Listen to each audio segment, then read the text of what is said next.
Hello, Namaskaram. Welcome back to Kids Craft Malayalam. I am Ananya. So, today I will give a bit of information. We use common salt. So, ആഹാരങ്ങൾ ഇടാതെ വേറെ കുറേ ഉപയോഗങ്ങൾ ഉപ്പുമായിട്ടുണ്ട്. അപ്പോൾ അതിൽ നിന്ന് ഒരു 10 എണ്ണമാണ് ഞാൻ നിങ്ങളോട് ഷെയർ ചെയ്യാൻ വന്നിരിക്കുന്നത്. സോ വീഡിയോ അവസാനം വരെ കാണുക. വീഡിയോയിലേക്ക് കടക്കുന്നതിന് മുമ്പ് നിങ്ങൾ എൻ്റെ ചാനൽ ആദ്യമായിട്ടാണ് കാണുന്നതെങ്കിൽ തീർച്ചയായും സബ്സ്ക്രൈബ് ചെയ്യുക. സബ്സ്ക്രൈബ് ചെയ്യാൻ താഴെയുള്ള ചുവന്ന സബ്സ്ക്രൈബ് ബട്ടൺ ക്ലിക്ക് ചെയ്യുക. അതിൻ്റെ കൂടെ തന്നെ ലൈക്ക്, ഷെയർ ആൻഡ് കമൻറ്റ്. അപ്പോൾ നമുക്ക് വീഡിയോയിലേക്ക് കടക്കാം. Use number 1. ഈ മൺസൂൺ കാലത്തൊക്കെ ഈ ഷൂസൊക്കെ ഇട്ടിട്ട് പോയി കഴിഞ്ഞാൽ വരുമ്പോൾ ഒരു സ്മെല്ല് വരും. അപ്പോൾ അത് മാറ്റാൻ വേണ്ടി ഷൂസിനകത്തോട്ട് കുറച്ച് ഉപ്പിട്ട് കൊടുത്തിട്ട് ഒരു രാത്രി മുഴുവൻ വെച്ച് കഴിഞ്ഞാൽ ആ ബാഡ് സ്മെല്ല് മാറി നോർമൽ സ്മെല്ലാവും. Use number 2. ഇപ്പോൾ ഫ്രിഡ്ജില്ലാത്ത വീടുകൾ വളരെ കുറവാണ്. അപ്പോൾ ഫ്രിഡ്ജ് കഴുകാനും അല്ലെങ്കിൽ അത് തുടയ്ക്കാനും ഒക്കെ നമ്മൾ പുറത്തുനിന്നൊക്കെ സൊല്യൂഷൻസ് വാങ്ങിയാണ് കഴുകുന്നത്. പക്ഷേ അതിന് പകരം നമ്മൾ ഒരു ടവൽ എടുത്തിട്ട് ചെറുതായിട്ടൊന്ന് നനച്ചിട്ട് അതിനകത്ത് കുറച്ച് ഉപ്പിട്ട് കൊടുത്തിട്ട് ഫ്രിഡ്ജ് ക്ലീൻ ചെയ്താൽ നന്നായിട്ട് തിളങ്ങും. മാത്രമല്ല ഉപ്പിനകത്തുള്ള ആൻറ്റി ബാക്ടീരിയൽ എഫക്റ്റ് ഫ്രിഡ്ജിനകത്തുള്ള കീടാണുക്കളെ നശിപ്പിക്കും. അതാണ് യൂസ് നമ്പർ 2. അപ്പോൾ യൂസ് നമ്പർ 3.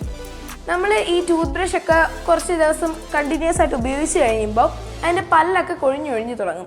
അപ്പോൾ അതിൻ്റെ പല്ല് കൊഴിയാതെ കുറച്ചുകൂടെ ലോങ് ലാസ്റ്റിംഗ് ആക്കാൻ വേണ്ടി ഒരു ടിപ്പുണ്ട്. എന്താണെന്നല്ലേ, ചൂട് വെള്ളത്തിനകത്ത് ഉപ്പിട്ടിട്ട് ആഴ്ച ഒരു ദിവസം ബ്രഷ് അതിനകത്ത് മുക്കി വെച്ച് കഴിഞ്ഞാൽ അതിൻ്റെ പല്ലൊക്കെ പെട്ടെന്ന് പോകാതെ ആവും. Use number 4. ഇപ്പോൾ നമ്മൾ ടവലൊക്കെ കടയിൽ നിന്ന് മേടിക്കുമ്പോൾ നല്ല കളറായിരിക്കും. പക്ഷേ വീട്ടിൽ കൊണ്ടുവന്നൊരു 2-3 വാഷ് കഴിയുമ്പോഴത്തേക്ക് കളറൊക്കെ പതുക്കെ മങ്ങി തുടങ്ങും. പകരം ഈ ടവല് അതുപോലെ തന്നെ ഇരിക്കാൻ വേണ്ടി തുണി കഴുകുമ്പോൾ ബക്കറ്റ് വാഷ് ആണെങ്കിലും മെഷീൻ വാഷ് ആണെങ്കിലും കുറച്ച് ഉപ്പും കൂടെ ചേർത്ത് കഴുകി കഴിഞ്ഞാൽ അതിൻ്റെ കളർ അതേപടി പുതിയതായിട്ട് നിൽക്കും. Use number 5. ഇത് വീട്ടമ്മമാർക്ക് വളരെ ഉപകാരപ്രദമാവുന്ന ഒരു ടിപ്പാണ്. എന്താണെന്ന് വെച്ചാൽ നമ്മൾ ഈ പാത്രം കഴുകുമ്പോൾ ഉള്ള ആ സ്പോഞ്ചിനകത്ത് വളരെയധികം ബാക്ടീരിയസ് കാണും. ആ സെയിം സാധനം വെച്ചാണ് നമ്മൾ നല്ല പാത്രങ്ങളും കഴുകുന്നത്. അപ്പോൾ രാത്രി ഉറങ്ങാൻ പോകുന്നതിന് മുമ്പ് നല്ല ചൂട് വെള്ളത്തിൽ കുറച്ച് ഉപ്പിട്ടിട്ട് ആ സ്പോഞ്ച് ഒരു രാത്രി മുഴുവൻ വെച്ച് കഴിഞ്ഞാൽ അടുത്ത ദിവസം ആകുമ്പോൾ ഞാൻ നേരത്തെ പറഞ്ഞ പോലെ തന്നെ ഉപ്പിനകത്തുള്ള ആൻറ്റി ബാക്ടീരിയൽ എഫക്റ്റ് സ്പോഞ്ചിനകത്തുള്ള ബാക്ടീരിയസിനെ നശിപ്പിക്കും.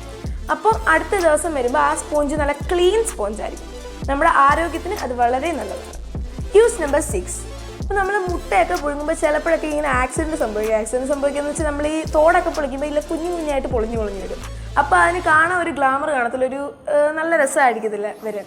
അപ്പോൾ മുട്ട പുഴുങ്ങുന്ന സമയത്ത് ഇപ്പോൾ വെള്ളത്തിനകത്തിട്ടാണ് പുഴുങ്ങുന്നതെങ്കിൽ വെള്ളത്തിനകത്തോട്ട് കുറച്ച് ഉപ്പും കൂടി ഇട്ട് കഴിഞ്ഞാൽ പെട്ടെന്ന് തോടിളകി വരും. അപ്പോൾ നല്ല രസമായിട്ട് മുട്ടയിരിക്കും. അതാണ് അടുത്ത ടിപ്പ്. Use number 7. മഴക്കാലം അങ്ങോട്ട് തുടങ്ങി കഴിഞ്ഞാൽ നമ്മുടെ എല്ലാവരുടെയും വീട്ടിൽ ഒച്ചിൻ്റെ ശല്യം ഭയങ്കരമായിരിക്കും. ഒച്ചിനെ ഇപ്പോൾ എത്ര ഓടിച്ചു വിട്ടാലും അത് പിന്നെയും വരും. അതുകൊണ്ട് തന്നെ ഒച്ചിനെ അടപടലെ നശിപ്പിക്കണം. അതായത് കുറച്ച് ഉപ്പ് അതിന് മുകളിലോട്ട് ഇട്ട് കൊടുത്താൽ ഒച്ചപ്പം തന്നെ ചാവും. സോ നെക്സ്റ്റ് നമ്മൾ പറയാൻ പോകുന്നത് യൂസ് നമ്പർ 8 ആണ്. എന്താണെന്ന് വെച്ചാൽ എല്ലാ വീട്ടമ്മമാർക്കല്ല മിക്ക ഉള്ളവർക്കെല്ലാം യൂസ്ഫുൾ ആകുന്ന ഒരു ടിപ്പാണ്. എന്ന് വെച്ചാൽ നമ്മൾ വീട്ടിലൊക്കെ ഹെൽപ്പ് ചെയ്യുന്നവരായിരിക്കും. അപ്പോൾ നമ്മൾ വെളുത്തുള്ളി ഉള്ളിയൊക്കെ അരിഞ്ഞു കഴിയുമ്പോൾ കയ്യിലൊരു സ്മെല്ല് കാണും. അതിപ്പോൾ എത്ര വെള്ളം ഇട്ട് കഴിയാനും പെട്ടെന്നൊന്നും പോകത്തില്ല. അതിന് ഇതൊക്കെ അരിയുന്നതിന് മുന്നായിട്ട് കയ്യിൽ കുറച്ച് ഉപ്പിട്ടിട്ട് ഒന്ന് ചെറുതായിട്ടൊന്ന് സ്ക്രബ് ചെയ്യണം. ഒരു 2-3 തുള്ളി വെള്ളം കൂടെ ഒഴിച്ചു കൊടുക്കാം. അത് കഴിഞ്ഞിട്ട് നോർമലായിട്ട് കൈ വാഷ് ചെയ്ത് കഴുകിയാൽ മതി. അപ്പം ഉള്ളിയുടെയും വെളുത്തുള്ളിയുടെയും സ്മെല്ല് നമ്മുടെ കൈ പറ്റത്തില്ല. Next use number 9. നമ്മളിപ്പോൾ ഏത് കല്യാണ വീട്ടിൽ പോയാലും കൊച്ചു പിള്ളേർക്കെന്നല്ല വലിയവരാണെങ്കിലും പൂക്കൾ കുറച്ചൊക്കെ എടുത്തുകൊണ്ട് വരുന്നവരാണ്. എന്നിട്ട് വീട്ടിൽ കൊണ്ടുവന്ന് വെള്ളത്തിനകത്ത് ഇട്ട് വെക്കും. പക്ഷേ കുറച്ച് നാൾ കഴിയുമ്പോൾ അതൊക്കെ വാടിപ്പോവും. പക്ഷേ ഈ പൂക്കൾ എടുത്തുകൊണ്ട് വന്നിട്ട് ഒരു പാത്രത്തിനകത്ത് നല്ല തണുത്ത വെള്ളം, ഫ്രിഡ്ജിലെ തണുത്ത വെള്ളത്തിനകത്തോട്ട് കുറച്ച് ഉപ്പും കൂടി ഇട്ട് വെച്ച് കഴിഞ്ഞാൽ ഈ വാടുന്നതിനേക്കാളും കുറേ കൂടെ ദിവസം ഇത് നിൽക്കും. അവസാനത്തെ ഒരു ഉപയോഗം യൂസ് നമ്പർ 10. എന്താണെന്ന് വെച്ചാൽ നമ്മൾ സെറാമിക് കപ്പിലൊക്കെ ചായ കുടിക്കുന്നവരായിരിക്കും കൂടുതലും. അപ്പോൾ ചായ കുടിച്ചിട്ട് അപ്പം തന്നെ കഴിവാതെ ഒരു 5 മിനിറ്റ് വെച്ച് കഴിഞ്ഞാൽ ഇങ്ങനെ വട്ടങ്ങൾ വരും. ഈ ചായയുടെ തേയിലയുടെയാണ് വട്ടങ്ങൾ വരുന്നത്. ഇങ്ങനെ ചെറിയ വട്ടങ്ങൾ വരും. അത് ഇങ്ങനെയൊന്നും കഴിവേ പെട്ടെന്നൊന്നും പോകത്തില്ല. അതിന് നമ്മൾ കഴുകുന്ന സ്പോഞ്ചിനകത്തോട്ട് കുറച്ച് ഉപ്പെടുത്തിട്ട് ചെറുതായിട്ടൊന്ന് ഉരച്ചു കൊടുത്താൽ മതി. അത് അപ്പം തന്നെ പോകും.